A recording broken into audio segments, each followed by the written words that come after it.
My mom forged my signature and sold the apartment Dad gave me to help my brother, so I made sure her smile ended. Right there in court. My name's Sarah, and honestly, things between me and my mom, Brenda, 52, female, have always been rocky. We never really clicked, but it all started to fall apart after my parents split up when I was around 8. My dad, Bill, would have been 58 male, was a good guy, but he couldn't take it anymore. Mom was always on his case about money, how he wasn't doing enough, and she just wore him down. Eventually, he had enough and left. After the divorce, I stayed with Mom and she wasted no time playing the victim. She'd tell everyone that Dad had abandoned us. But it wasn't like that at all. He still paid child support, visited when he could, and stayed involved. But Mom would take the child support checks, look at them, and scoff, saying things like, "This is all your father thinks you're worth." It messed with me as a kid. Made me feel like Dad wasn't doing enough. Even though I now see that he was doing everything he could.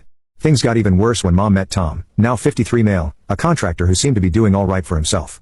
They had my half-brother Jake. And after that, I felt like I disappeared. Mom would make these fancy dinners for Tom and Jake, and I was just left to fend for myself most of the time. Sometimes I'd get home and there wouldn't even be food for me in the fridge. I was like a ghost in my own home. But the real bomb dropped when I found out Mom was cheating on Tom. And it wasn't just some suspicion or a little thing I stumbled across. It was a full-blown in-your-face kind of discovery. It all happened when I was 17, just a few months away from finishing high school. I remember the day perfectly. It was a Saturday and I had been out with some friends. We wrapped things up earlier than I expected, so I came home a little earlier than usual. I wasn't really expecting anything. Just a quiet afternoon. But the second I walked through the door, something felt off. You know when the house is too quiet, like unnaturally quiet? That's what it was like. I called out, "Mom, Tom." But got no answer. That's when I heard it. Voices coming from upstairs. At first, I thought maybe Mom was just talking on the phone or something. But then I heard a laugh. Not just any laugh, but the kind of laugh she used to do with Tom when they were being all flirty and gross. Except this time, it didn't sound like Tom was the one making her laugh. My heart was pounding, but I couldn't stop myself. I started creeping up the stairs, trying to make as little noise as possible. The voices were getting clearer as I got closer to her bedroom door. And then I heard it, another voice, a man's voice, and it wasn't Tom's. I stopped right outside her door. It was cracked open just enough for me to see in without being noticed. I peeked through the gap, and that's when I saw them, my mom and some random guy. They were all over each other on the bed, wrapped up in the sheets like they didn't have a care in the world. I froze.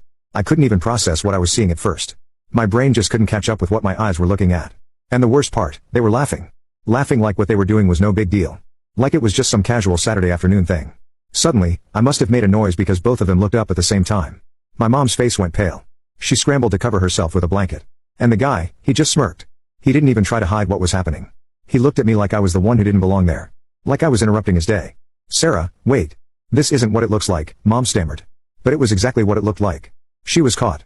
And there was no talking her way out of it. I didn't even say anything. I couldn't. I just turned and ran. I bolted down the stairs and out of the house without looking back. My mind was racing. My hands were shaking, and all I could think was, what the hell did I just see? I ended up